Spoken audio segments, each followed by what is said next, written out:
Welcome back to Split Decision. This week on episode 34, we're going to recap UFC Mexico, Royval versus Moreno 2. Then we're going to draft our top 5. And this week with the UFC back in the Apex, we're going to be a little bit creative like we usually do. We got top 5 UFC belt holders. After that, we're going to take a look at UFC Vegas 87, Rozenstruik versus Gaziev. And after that, we'll do stakes and takes, where we're going to give you our top bets ahead of this week's games, and then we'll settle up last week. But first, as always, we'd appreciate it if you'd like and subscribe. Then, if you're feeling fancy, head to splitdecisionpod.com, where you're going to find all of our recent podcasts, our top 5 graphics, a couple t-shirts. Again, that's splitdecisionpod.com. Alrighty, let's go.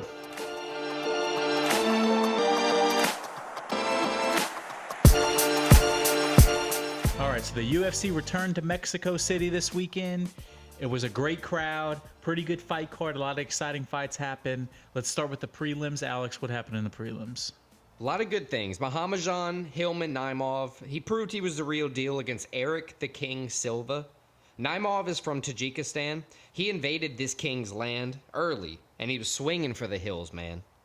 After a spin kick, or a missed spin kick, a takedown, and a leg injury to Silva, Naimov was crowned 3-0 in the UFC. Next up, we got a fight that really helped us get our name. Felipe de Tona dos Santos, he defeated Victor El Magnifico Altamirano. And that's by split decision. Shout out. That was a mouthful. That was a mouthful. I'm happy I got it all across that time. In this closely contested fight, both fighters were El Magnifico, but Felipe de Tona was more explosive, winning the fight 29-28, 29-28, and 27-30 on the judges' scorecards. Another flyweight fight was up next, featuring Ronaldo Lazy Boy Rodriguez versus Denis Psycho Bondar. The Lazy Boy came in, laying into Bondar, asserting pressure deep into the second round. After some shots, he gained the rear naked choke, reclining Bondar back and securing the submission with only 1 second left in the round. If you're a real psycho, you're going out, if you ask me. It's fair. That's a fair assumption. But I've also never been choked out, so it kind of leaves that up. You want to change that? Not tonight. No. All right, what's the rapper's name? I'm a killer. I'll choke you, but I'm no killer, baby. Yikes. Ice Spice? There you go. With no fights over lightweight, we've got another flyweight. Claudio Prince of Peru Puelles fought Ferris Smile Killer Zayam. With the Prince of Peru working takedowns but not much else, a split decision is well expected here. The Smile Killer had nobody laughing as he took home the decision, showing that a lot of activity will score you points. But it depends on who's judging the fight. Fair. Edgar Puro Chicales had his rematch against Daniel Miojo da Silva. And in my opinion, this fight, even with the quick stoppage from the last one, went back down the exact same way, with Daniel da Silva having no mojo, getting subbed after trying to shoot takedowns the whole fight. It happens. Jesus Santos Aguilar turned control into points, and he fed on Mendonca's determined takedown approach in the next fight. Jesus cast out Mendonca's demons to win another fight by split decision. Praise the Lord. Wrapping up the prelims, Raoni Barcelos fought Christian El Nino Problema Quinones. This was a closely contested fight, with both having high points throughout the fight. Quinones faced one El Nino Problema when a leg kick got caught in the third, forcing him to the ground. Barcelos quickly cinched up the rear naked choke to steal the judges' spotlight for this one and the victory. And I think that pretty much wraps up our prelims. So that wraps up the prelims. Pretty good prelims, exciting stuff happening. Let's move on to the main card opener. Manuel Torres, Chris Duncan. This one was a chaotic fight. They started out, both guys swinging, both guys connecting on the feet. It was kind of out of control. Both guys were just like... It was aggressive. They were willing to get hit. They were both hit pretty hard, too. And then Manuel Torres, he got on Chris Duncan's back. Quickly. Kind of got a hold of him. And once he got a hold of him, it took a little while. He got him to the ground. Once he got him to the ground, it was done. He got the first round submission. It was an impressive performance from Torres. Had the crowd with him. He showed the hype is real for him, El Loco. Still only 28 years old. I mean, this night went about as good as you could hope for if you're Manuel Torres. Yeah, for sure. A quick sub for me. That's his third. He's 3-0 in the UFC now. All 3 first-round finishes. That's good. I mean, obviously that's good. First round finish is what you want. If you're going to be a star in the UFC, especially in the smaller divisions, they don't want a whole bunch of decisions. Manuel Torres, highlight reel. I mean, didn't they get one of the fights of the nights? I believe performance so. bonus of the nights? He called out Paddy Pimblett, or maybe he didn't call him out. There was one who called him out. I think that would be a good fight, Paddy Pimblett. Yeah, that'd be a good fight. I think so, especially maybe- if you're a guy trying to get your name out there. Maybe Elvis Brenner or Drew Dober, just to kind of mix up a couple other names. Elvis Brenner's also 3-0 in the UFC. So if you're trying to figure out, Who's who? difference of styles, if you're gonna, give him a different style matchup, we could go either way. The next one had the largest odds on the entire card. Jorge Hughes. Yeah, Yasmin Yaregi versus Sam Hughes, the Louisiana native. Yaregi, she threw very precise strikes throughout. She had good pressure, and she just showed that she's in a different, complete game than Yeah, Sam this Hughes. one was a boxing match the whole way through. Stayed on the feet. Hughes, I think her game plan was to try to get Jorge to the ground, but she couldn't get even close to her. Jorge was faster than her. She controlled the octagon so well. She was faster than her. She had better footwork. She was beating Hughes up. It was a very impressive performance for Jorge, and I think you're right. This was just goes to show you there's levels to this, and Jorge was at a different level than Hughes. So, who do you think Yaregi fights? I think Molly McCann, new to the division, just got her first, That would be a good win fight. in the division. Maybe JJ Aldrich or Michelle Waterson Gomez. I think she probably wants Waterson Gomez the most because that's the biggest name. I'm going to Obviously, keep throwing that out there until I'm right. yeah, I mean, it's going to come up eventually. Jorge, though, this was a nice performance from her.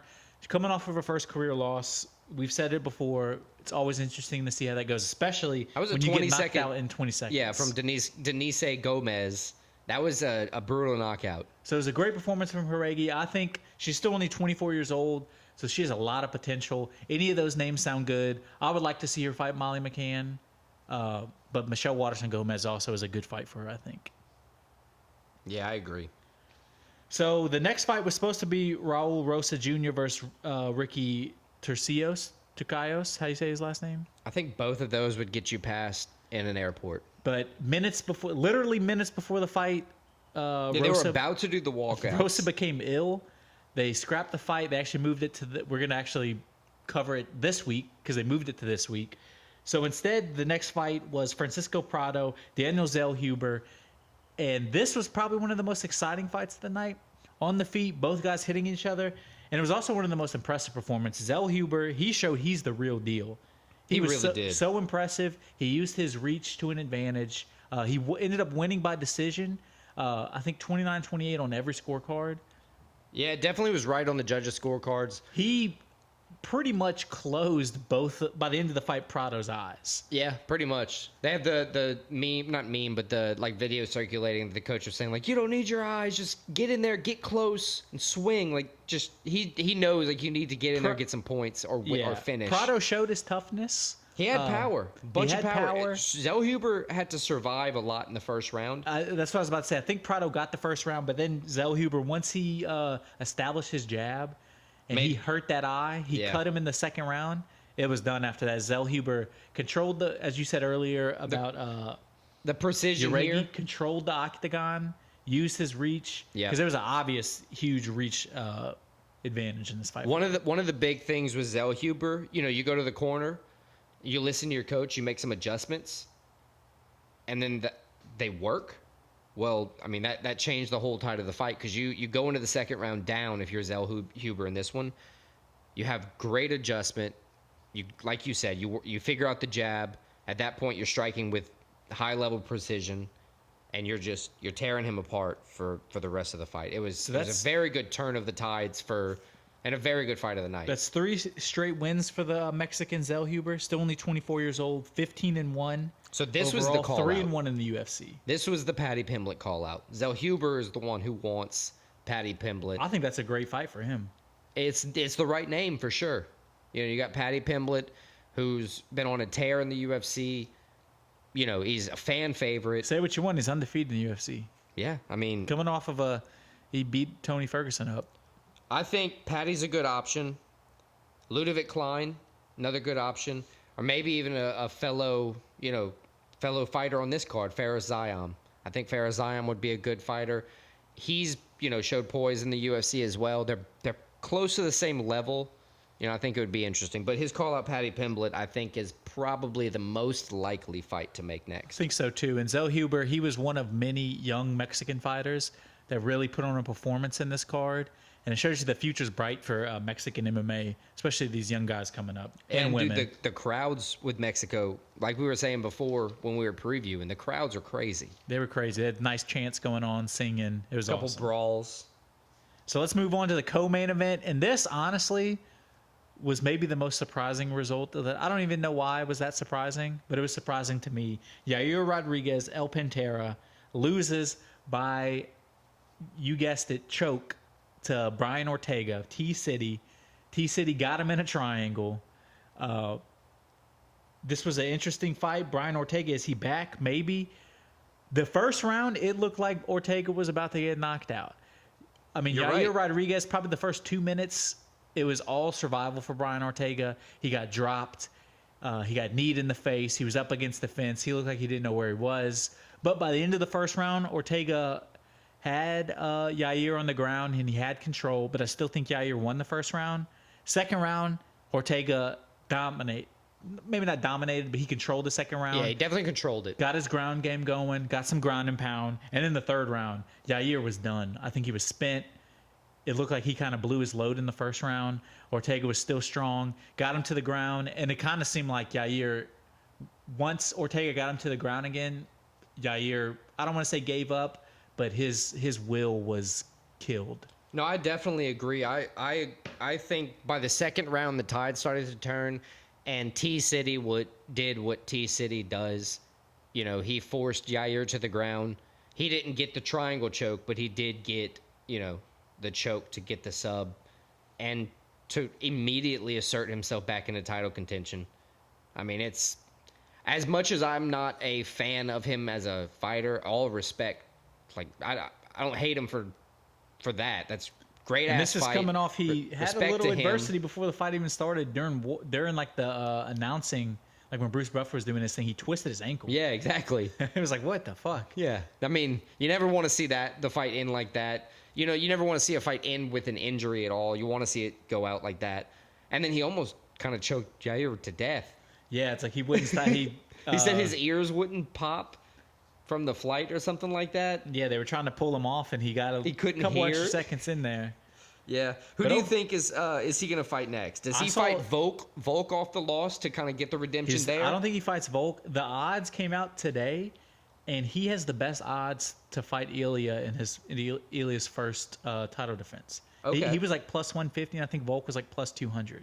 So I don't think Volk gets the immediate shot, but I do think he deserves a rematch with how he's fought in his entire career. I agree too, but I would like to see. I think I wouldn't be mad if Ortega got a shot at him. No, after this performance, I agree. I think both of us were kind of poised to say that Yair deserved a title shot. Fight had a claim at a title shot against a new champ. If not the title shot, I think Ortega could face Volk again. Kind of a changing of tides. If Volk's going to lose again, have Ortega, be the guy to at least avenge his own loss. Or Movsar Evloev. Him versus Evloev would be a good fight. I know we've spoken about that a couple times. He's undefeated as well. He's a monster. He's a ground guy. It'd be 2 ground guys. Give Brian Ortega a chance to avenge his loss to Max Holloway. I mean, that would be a good fight, but Max just beat him up so bad. I always want to see Max fight. If Max is anywhere near the discussion, I promise you I'm going to bring it up. I mean, I'm always going to tune in for a Max Holloway fight. Yeah, exactly. All right, let's move on. Main event. I think before we go there, though, I do think Brian Ortega getting a title shot is most realistic. But any of the fights, I'd be happy to see. as much as, I don't want to necessarily. All right, main event. Royval Moreno 2. I think setting up Royval Moreno 3. my next 4 years. I mean, Brandon Moreno, it seems like every other fight is either a split decision, very close loss, or a draw. He is the grudgiest man I've ever. He's like, I will not move on. And he's so nice. Yeah. Give you a heart while he's killing you, I guess. Yeah, it was a good fight. It was a good fight, very close fight. I think Moreno won the first 2 rounds, and then Royval attempted 556 total strikes. It was Royval had the volume. Moreno had a little more power. Yep. But it just seemed like Royval did not slow down at all as a fight. If anything, he kind of picked up as the fight went on. Yeah. Moreno, it's crazy. I don't want to say it like this, but it's almost as if he cannot be finished. Yeah, I mean, he's not. You're not going to finish him. Yeah, he's like, I don't know what you like. It's crazy. If Davis and Figueiredo didn't finish him, like I don't think anybody's going to finish him at this weight class. Yeah. I mean, the flyweight division is continuing to be. I mean, these two guys are right. The weirdest, most interesting division there is. These two guys are right there. Like, Pantoja. Pantoja has a win Pantoja was over at both. the fight. Yeah, because he was ready for a call. He knew he was like, I'm probably gonna fight one of these guys again. Yeah, so he's watching game live. That's what he's doing. He's getting tape. He knows that no matter what happens, he has to be ready. I do like they put the camera on him and he just held up 5-0 because he's 5-0 against those two guys combined. So if you're getting another, and that's the thing for Pantoja, if you're defending the title, you're gonna cement your legacy.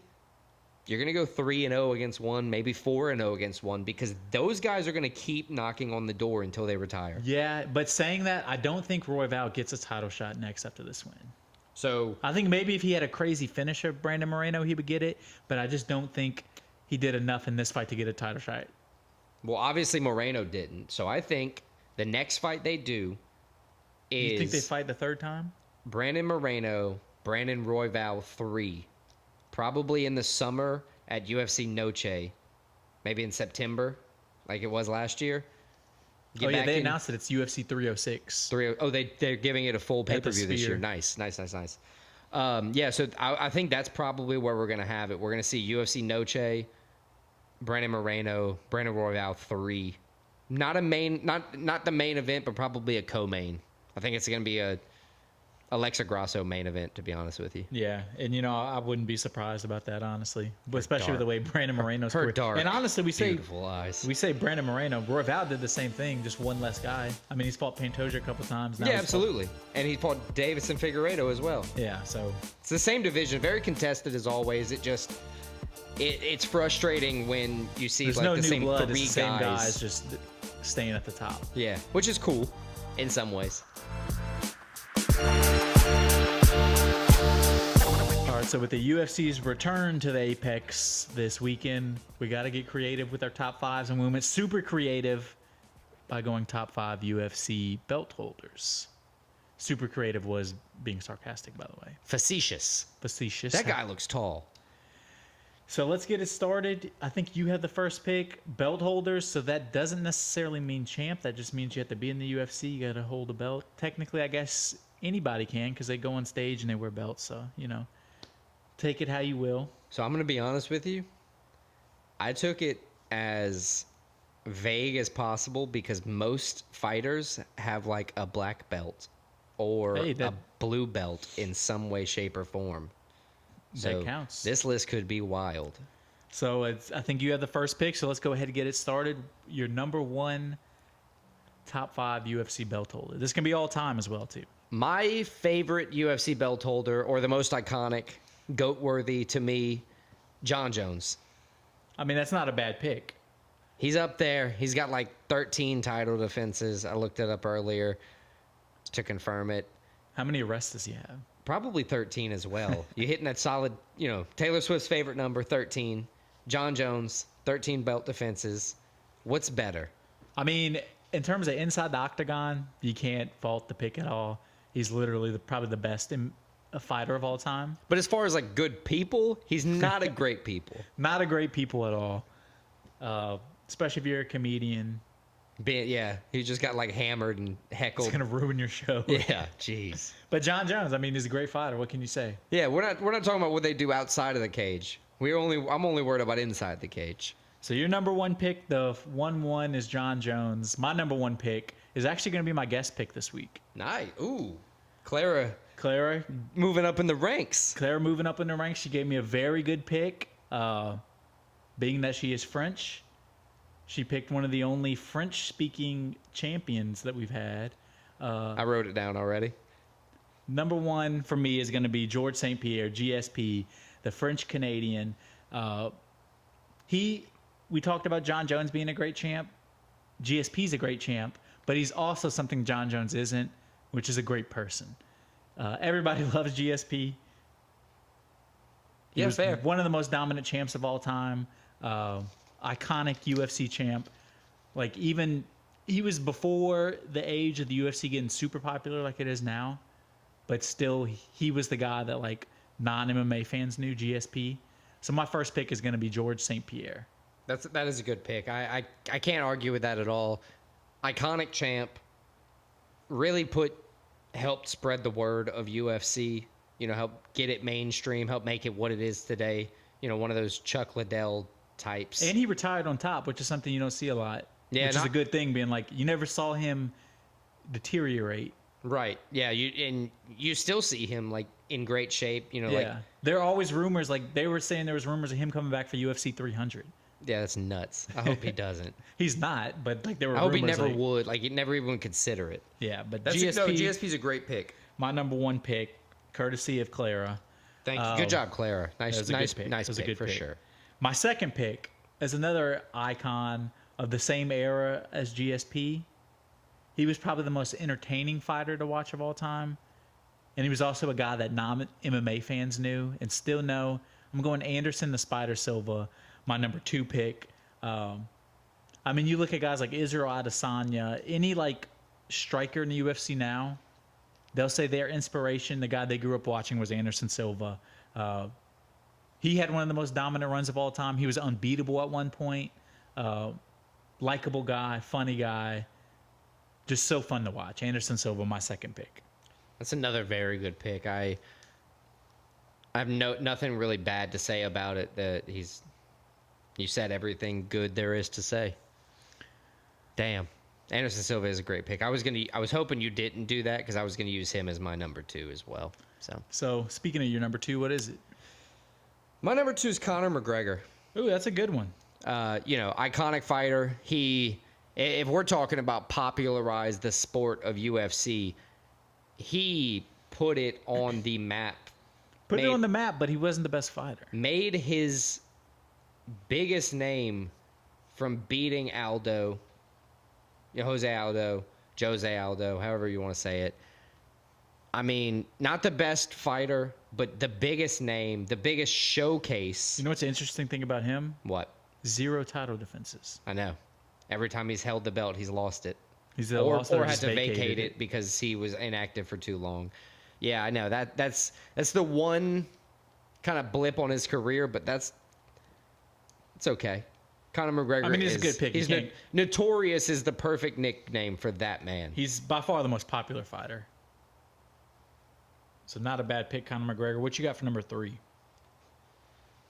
Number three, I got to go with Khabib. Khabib Nurmagomedov. How do you put Conor ahead of Khabib? Habib. Notoriousness, iconicness. Habib beat him in the submission. Yeah.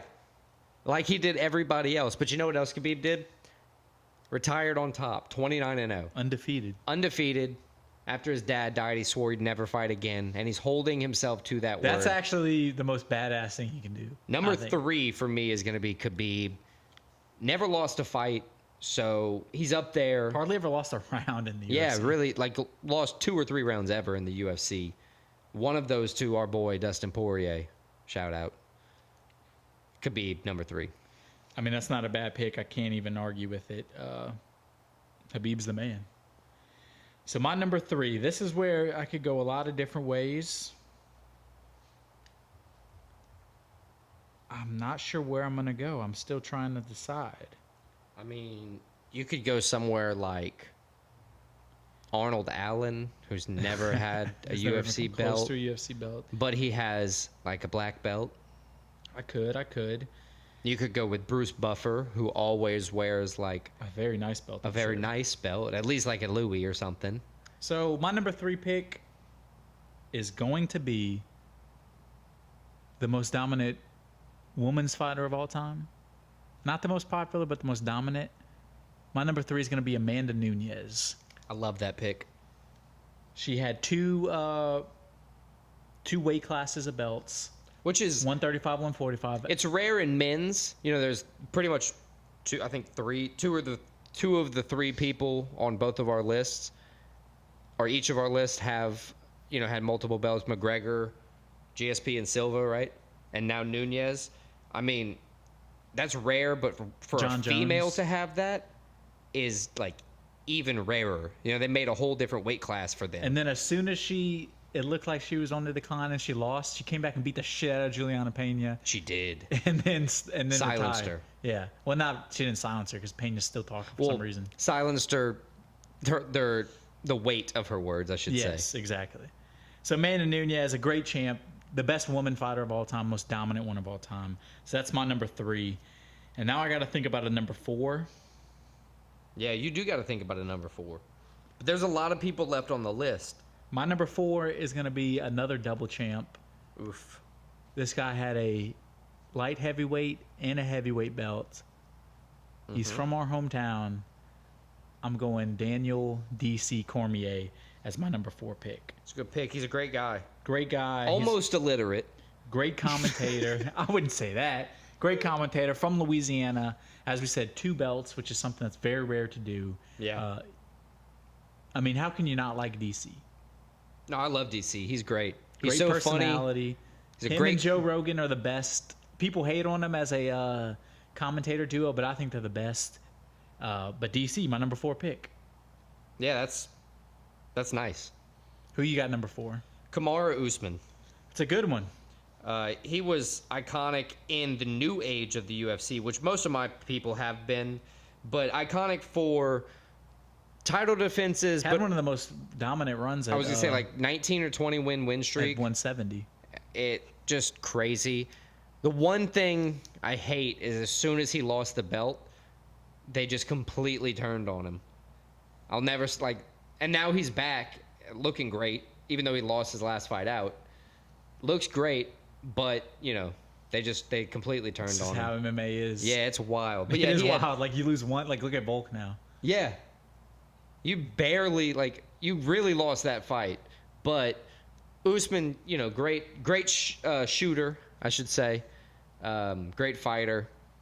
He did the job where he needed to do it. It's a good and pick. that one head kick just flipped I everything know. for him. And he was dominating. Just think, he might. He still be was champ. dominating all 5 rounds of that fight. He was about to just walk into his 20th straight win, his 6th title defense. And It was crazy. And it ended because Edwards, clipped him, and that's what happens. That's what happens. That's the why fight we love game. the fights. But Usman, that's a great pick. I love Kamaru Usman. So who's your number 5 pick? Your last pick? Man, this is another one that's tough. 5, there's so many people on the list that are deserving of a spot. I got to go with Alexander Volkanovski. It's a good pick. I was thinking him. He, you mentioned him. I think he's the best 145 of all time. He's definitely in the mix. He's pound for pound. He's up there. He's not scared. He moved up to lightweight. And honestly, I think if he would have fought not anybody, but almost anybody other than Makhachev at lightweight, he could have won. He could have won. The first fight especially. He coulda- with a he full coulda camp. won the first fight fight, like you're pretty much there. Yeah, I agree. I mean, he Only gave, losing four gave Islam- fights since 2013, including the 2 fights at I lightweight. mean, he gave Islam a tougher time than any of the lightweights have. Right, than anybody. So I think Volk, even though it's the 5th pick, That's a good pick. It's a fantastic featherweight, like you said, greatest featherweight of all time. I think I would say that. Alexander Volkanovski, even though he just lost the belt, he held it for a while. He defended it. And since he had that haircut, since he went bald, he just went on a tear. Yeah, that's a great pick. I love Volk. I can't hate on that pick at all. Now we're gonna go to my fifth pick. My fifth pick is also another double champ, one of the more recent double champs. One of my favorite guys to watch fight, and he speaks zero English. I'm going with Alex Pereira, Potan. He's fighting at UFC 300 main event to defend his 205 belt. One of the most exciting guys. Him and Izzy's rivalry is one of the most exciting things, not only in MMA, but like they carried that over from kickboxing. He's exciting. He cracks people. He hits harder than almost anybody you've ever seen. And it seems like it's still kind of going on with Izzy on Theo this past week. Seems like it could be going on. He has one of the punchers in MMA where like it's lights out if he hits you. Oh yeah, it's like, one of those you don't want to get touched by. Like even like a samurai like Yuri Prohachev, he got knocked out. Yeah, absolutely. Pereira, crazy power, double champ. This was more of a personal pick just because he's one of my favorite guys to watch fight, and I love him. He's a very entertaining fighter. I like that pick as well. So Alex Pereira, my fifth pick. So I was about to say, let's run it back and just list them all. Yeah, let's run it back. My number one was GSP, 2 Anderson Silva, 3 Amanda Nunes, 4 Daniel Cormier, 5 Alex Potan Pereira. I got John Jones, Conor McGregor, Habib Nurmagomedov, Kamaru Usman, and Alexander Volkanovski.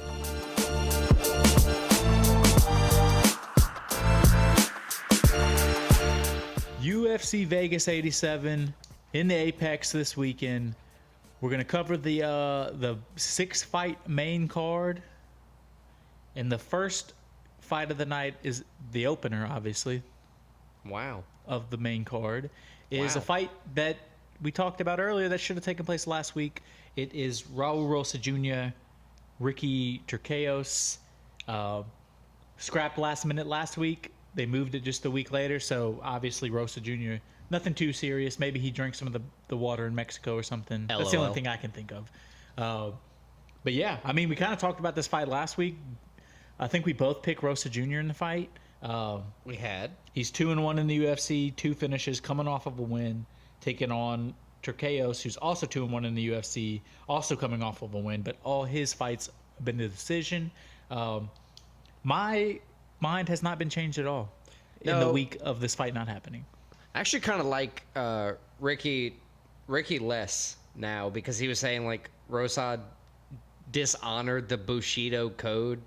It's like, bro, you're from America. Chill. You haven't fought in like a year at least, and you don't since November of 22. Right. So like, I can see why you're frustrated if you finally got a fight for like a year and a half, and then like the dude right when you're about to walk out. Yeah. But at least you're fighting the next week. They are doing it at catch weight, so they don't have to like fully cut weight again. Yeah. I guess like a partial, like just don't pig out, maybe don't gain a bunch of weight and you're fine. I like you. I haven't really changed my mind. At 19 years old, Raul Rosa Jr. is 2-1 in the UFC. Like we said before, he's lost his by decision to Christian Rodriguez. But what he did show in his brief time so far in the UFC was his ability to make adjustments if he's not finishing his opponent. He responded very well after his first loss. So I'm going to keep riding that lightning. I assume you said the odds were probably going to be about the same. I think they're going to be a little bit more in favor of Ricky. Yeah, I would think so when they come out. Probably, I think it was like a minus 220 or something beforehand. I think it's probably going to be like a minus 170 favorite for Raul Rosa when they post the lines. But I still think Raul Rosa is going to win, and I think he's going to show Ricky why he probably needs to stop or maybe start fighting a little bit more actively. Yeah, so we're both still rolling with Rosa. Let's move on. Next fight, Matt Danger Schnell, the 34-year-old American taking on Steve Urkeg. Is that how you say his name? I think it's Ursag. Astro Boy, the Aussie. Schnell, 16 wins, 7 losses, 1 no contest. 6 wins, 5 losses, 1 no contest in the UFC. So he's batting about 500. Yep. And he's taking on Ursag, who's 2-0 in the UFC. Both of his wins are unanimous decisions. Yeah, Schnell lately been on a bit of a skid. He's lost won 2 out of 3. Yeah, he won 1 in his last 4. And his last fight was a knockout that he got knocked out, and that was all the way to December of 22. Yeah, not great. But he is a well-rounded fighter with dangerous ground game. Urseg, though, he hasn't lost a fight since 2017, and that was in his regional circuit, meaning he's undefeated in the UFC. But he's also comfortable on the ground. He has a lot of submission wins. So, this is one of those where, both fighters are in the top 15. One interesting thing I saw, all Schnell's UFC losses have been by finish, most of them TKOs. Urseg does not have a UFC finish yet and only has one KO in his career. So it's kind of interesting to see how this fight's going to go. Yeah, it's like a similar style fight, but somehow still a clash of styles at the same time. I think Urseg's going to win. I think they're going to swap rankings. But I am kind of like you. I'm interested to see how this fight's going to play out, like exactly what's going to happen. Yeah, I think I'm rolling with Urseg too. Not sure if he gets the finish, but I'm going to roll with Urseg to stay undefeated in the UFC. All right, next, bantamweight division. That's 135 pounds, in case my sister's listening. Umar Nurmagomedov versus Bekzat Almakhan. Almakhan making his UFC debut, and he's facing a killer. 16-0 Nurmagomedov has 2 KO victories, 7 subs, 7 decisions. He's a minus 1,200 favorite for the money line. Yeah, by far the biggest favorite on the card.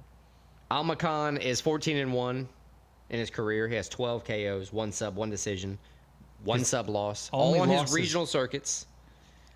Nurmagomedov 4-0 in the UFC. 3 of those wins by finish with 2 subs, 1 TKO. So he's taking on a guy whose only losses by sub. So I think that's obviously going to be Nurmagomedov's game plan, is to go ground heavy in this fight.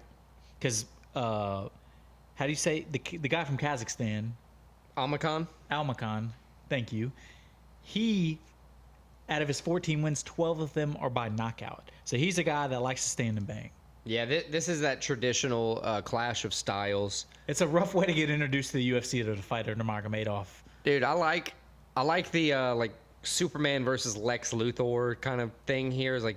It's just so wildly different here that I think Nurmagomedov's gonna get the quick finish, but I think he might just get the KO. I think he's gonna come out and just kind of do something crazy, unexpected. I agree too. I have Umar winning. Both guys from around similar parts of the world, and also a big step up in competition. A UFC debut from a regional circuit is a big deal. Well, not only a UFC debut though, you're facing a killer. Like Yeah. you're not facing just like a normal non-ranked guy in the UFC. Like this dude's a future title contender in Umar. So I'm going with Umar too. So I think we agree with that. Yep. So let's move on. Co-main event. Alex Perez. I'm sorry, not co-main event. The fight before the co-main event. Alex Perez, the American, taking on Muhammad Makayev, the Englishman.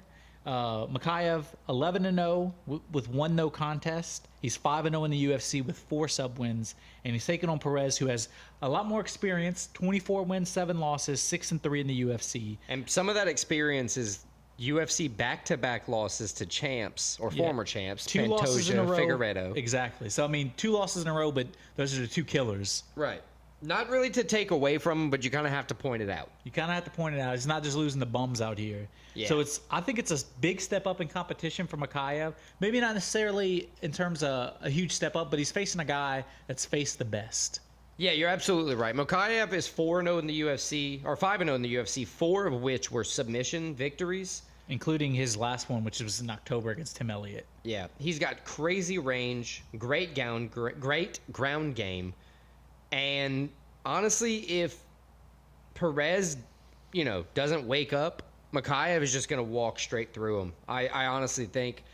I know losses to Pantoja and Figueiredo, are still commendable losses. But Mokayev is out here, and he's looking to run through somebody. He's coming out here hot. He's 5-0 in the UFC. He's still only 23 years old, too. What is that? Young, dumb, and full of cum? He's just ready to go. I think Mukayev's going to get out here, get some work done, and beat Alex Perez. I think it's going to be a tough fight, but But I agree with you. I think Mikhaev gets the win. I wouldn't be surprised if this thing goes to decision. Mikhaev has to kind of eke this one out. But I agree with you. Mikhaev winning the fight. So now let's go to the co-main event. Now the real co-main. Vitor Petrino, Merciless, versus Tyson Pedro. This is a light heavyweight fight. This one's, when you look at these two guys, neither one of them looks as big as they are. You know, Tyson Pedro, Vitor Petrino, they don't look like huge guys, but then you see their weight, 205. They're both 6'3", though. Yeah, They're exactly. big guys. It spreads out well. Petrino, he's undefeated, 3-0 in the UFC. He has 1 KO, 1 sub, 1 decision. So he does it every way. He can get He's it done. it every way. He's got a little bit less activity on the ground overall. He fought in November, though, and got the KO victory. So that was his last fight. Tyson Pedro has never won a fight by decision, which is a crazy stat. Yeah, 5 KOs, 5 subs. Yeah, he only wins if you're, and he's lost twice by decision. So when it goes to decision, he's lost losing 100% of the time so far. But he's 6-4 in the UFC, so he has a lot more UFC experience. But not as, but he hasn't been a little over 500, so it hasn't been the most successful thing. But he did win his last fight, which was a round 1 KO victory in September. So both the guys coming in with a little momentum in this fight. I think Petrino has more active hands, even though his ground game's a little bit, not worse, it's just not quite as clean. I think he's going to come out and get the victory. Vitor Petrino here. Yeah, I think Merciless stays undefeated. The Brazilian, again, another young guy, only 26 years old. Pedro does have the age on him, 32 years old. But I think the young prospect rises to the occasion, gets it done. I'm going Victor Petrino as well. Sweet. So main event now. Main event. Jaron Zeno, Biggie Boy, Rozenstruik versus Shamil Gaziev. Heavyweight main event, so these guys are going to be banging. Banging, and it's probably going to be like a 48-second fight. Yes. Which we can hope for that. It's just, it's less exciting when you get the 48-second fight because it's over as quick as it started. Rozenstruik is 7-5 in the UFC. All 5 of his losses have been by KO, which I saw was kind of crazy. And he has lost 3 out of 4, including his last 2. And he's taking on an undefeated Gaziev, the Bahrainian. But he's only 1-0 in the UFC. So this is again, it's a guy, he's not age-wise, he's not that much younger than Rozenstruik, but experience-wise, 1 fight in the UFC compared to 12. How does this one go? Does the experience going to play a factor in this? Is there a guy ascending and a guy descending? How do you see this fight going? This one, Rozenstruik lost, like you said. He lost 3 out of his last 5. He lost to Almeida, Volkov, and Blades. Nothing to shake your head out there. Those are, big power guys. Go all, crazy in their craft. I think in order for Gaziev to win, he's going to need to put Rozenstruik on the ground. I think he's going to need to get the wrestling involved because that's where Rozenstruik is, at his weakest.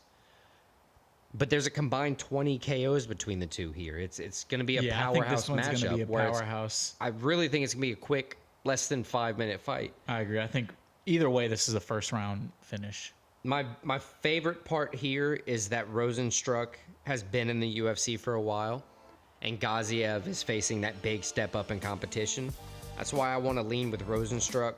I think he's going to see his quick opening and clip him. So we're actually disagreeing on this one finally. I got Gaziev. I think Rozenstruik, he's on the decline. He keeps getting finished. I think it continues. I think Gaziev gets the first round finish. Probably be a knockout over Rozenstruik.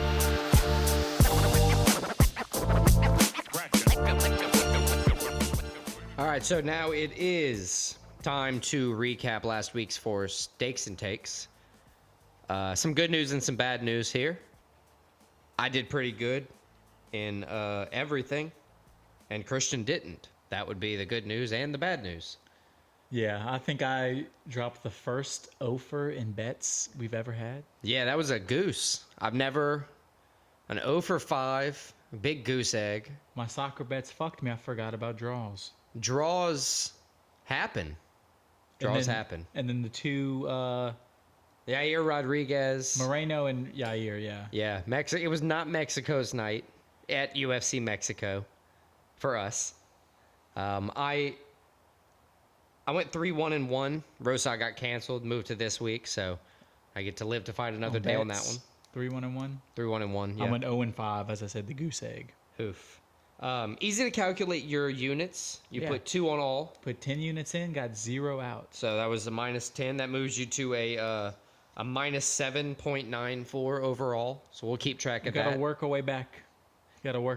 It's a true underdog story now. It is. You know, you won last season. Or no, we tied last season, so it was a push. And then if we'd have just extended 1 more week, you'd have won. 2 more weeks, I'd have won. So yeah. There we go. 3-1-1. Rosa canceled for me. Rodriguez lost for me. That was my biggest bet. I put 3 units on that one. It was unfortunate. But happens. I got Braves beating the Rays in spring training, the Heat beating the Pelicans because I don't like Zion, and Kentucky beating Alabama. It's fun times for me. Yeah, I thought Alabama was going to win that game. I was surprised and disappointed. I did put 10 units in. I walked away with 11.94 units. It's not bad. So I went up 1.94 units 2 weeks in a row. So I'm up 3.88. Total standings for the weeks for picks, I went 6-3-1. I think you went 4-5-1. Yeah, 4-5-1. So correct. more bad news there. Well, let's just skim past. Still pretty good on the standings though. 13-6-1 for me, 6-3-1 in bets, and you got 12-7-1 and 4-6 in bets. Oof. But enough about us. Let's move on to this week. All right, let's go with the picks. All 4 picks, since we got 6 fights. We'll pick our own picks. Pick our own picks. I'm going to go with what I've been paying attention to most frequently and been best at. I got 4 NCAA basketball, 4 college basketball picks for this week. What you got? I got 4 soccer again. Are you now? I'm jumping back on the horse. They draw. Remember that. They draw, I know. But it's so hard to predict a draw. You're telling me. All right. You go first. So you want me to go all 4 picks? Yeah, since they're all soccer and all basketball, let's go to, I guess we'll go across the pond first. Across the pond. I got 2 in the English Premier League. First one, Nottingham Forest taking on Liverpool. Nottingham coming in, trying to fight relegation, 17th place right now. Liverpool fighting for the title, first place currently. That sounds like a domination. They played earlier in the season. Liverpool won 3-0. It was at Liverpool, though. This one's in Nottingham. But I'm still going Liverpool. So Liverpool's my pick in that one. My other English Premier League game, pick it every week. Arsenal going to Sheffield United. Another domination. Sheffield's coming in 20th, which is last place in the Premier League. Arsenal 3rd, fighting for the title. So if you get relegated out of the Premier League, where do you go? Home? You just can't play soccer anymore? No, there's a lower league, the Championship. They went over this in Ted Lasso. I need to rewatch it, I guess. Yes. Well, Sheffield's pretty much guaranteed to get relegated at this point, 20th. Arsenal 3rd, as I said. They played in October. Arsenal won 5-0. I think it's more of the same. Man, Arsenal has been on a scoring tear. They've been on a scoring tear. I think they continue it. I think they get the win. Then I'm going to go to the Netherlands. PSV Eindhoven, first place, 21 wins, 2 draws, no losses all season in the Eredivisie, as they call it. That's their league name? Yes. Man, that's sick. And they're taking on Feyenoord Rotterdam. Feyenoord is second place. Don't call me that. They've actually played 3 times this season already in various competitions. Feyenoord's won 1. PSV's won 2 of them. I think PSV continues. PSV at home, getting the win. And then the last soccer, I can call it a soccer game at this point because we're going back across the pond to America. Oh, close to where you're going to hand it off to me. Nice. We're going to Miami, in fact. We're going to visit Lionel Messi as Inter Miami plays rival Orlando City. Inter Miami, they've started the season with a win and a draw. Orlando has just the draw. Messi's already continued his form. He has a goal and an assist already. Messi has his old Barcelona teammates now on the team with Luis Suarez. Isn't that crazy? They're all just coming to play with him. Jordi Alba. I think they continue. I got Miami winning. And then if you really want a little extra bet, put a little money on Messi scoring a goal. Yeah, I think that's probably fair. But I got Inter Miami getting the win. All right, so I'll see your Miami. Just change the sport. Or maybe not Miami. I'll see your Florida and change the sport. We got the Florida Gators taking on the South Carolina Gamecocks at South Carolina. I think the Gators ranked 24 overall, or I guess out of 25 because they only do 25 rankings. Correct. Taking on the Gamecocks, they're 18th. Florida is top 10 in points per games, rebound, and blocks. I think Florida's going to walk in and take care of South Carolina at home. First up. At South Carolina or at Florida? At South Carolina. It's a tough one, but LSU, did you see how LSU beat South Carolina this week? A crazy buzzer What beater. did they do? LSU sucks, and they beat South Carolina by a buzzer beater at South Carolina. That helps me. That gives me even more confidence. I didn't know that happened. And then right by South Carolina, we're going to go on the bus with Tennessee to Alabama. The Tennessee 4 taking on the 14 Alabama. Rivals, Tennessee and Alabama.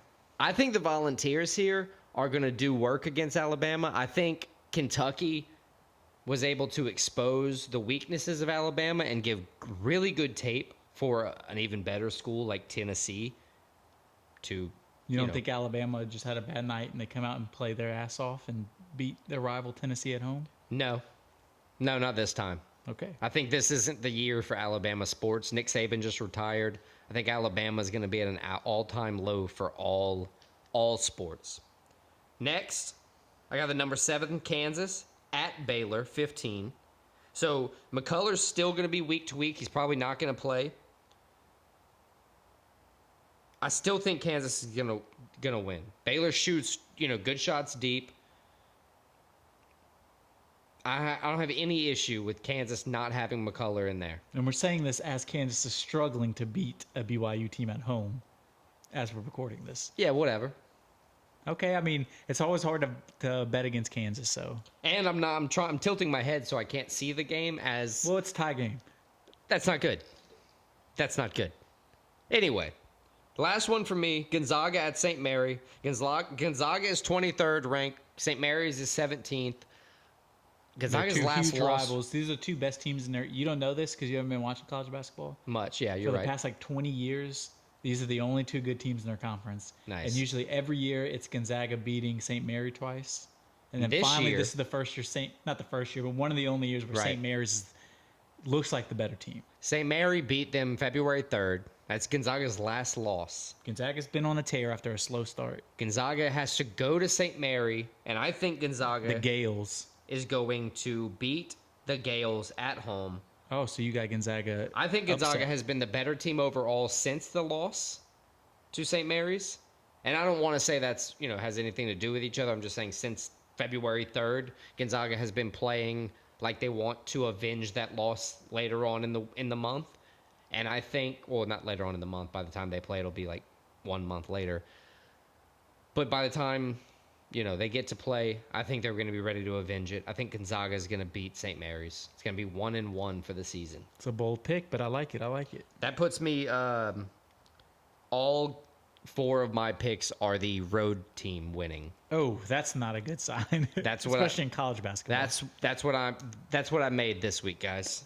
Well, all away. We'll picks. see how that goes. So those are our picks, our pick-around picks. What do you got for bets? So I got 3 UFC and 2 college basketball. I got 3 UFC, 2 soccer. All right. Let's get the basketball out of the way. I got the Gators money line. I'm going to do 2 units on that. And then I got 3 units on Gonzaga.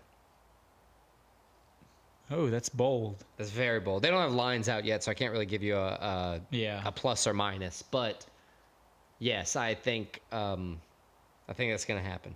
You gave me your basketball. I'll give you my soccer. I'm going heavy Liverpool, 4 units, Liverpool minus 185. And I'm going 2 units, PSV Eindhoven at plus 105. And then I have 3 MMA bets after that. All right. So I'm going to repeat my Raul Rosa bet from last week. I'm going 2 units on him to beat Ricky Turcios. I didn't bet on him last week, but I'm betting on him this week. I'm putting 1 unit on Rosa Jr. minus 280. Nice. I got Mohamed Mokaev minus 290. 2 units on him as well. I also have Makayev 2 units minus 290. Nice. Then I took the main event on this one. I got Rozenstruik plus 125. I put 1 unit on that. I think the odds are perfect how they are. It's a toss-up matchup. You know, it's somebody's gonna get clipped, I believe. Him or Gaziev. I think he's gonna, inch out to win. I also took the main event, but I took Gaziev, obviously, since I picked him. Yeah. I only put 1 unit on him, minus 150, but I got him beating Rozenstruik as my last bet. So I think that kind of wraps up our picks, kind of wraps up our bets, and kind of wraps up our episode. Check us out next week with episode 35. We are going to recap UFC Vegas 87. We're going to preview one of the best cards of the year. It looks like UFC 299. Got that good DP on there. Got DP on there. We're going to see how we did on all these picks and bets we just went over. And we're going to give you a special, somehow Florida-related top 5. So check us out. That'll be saucy. Okay, bye.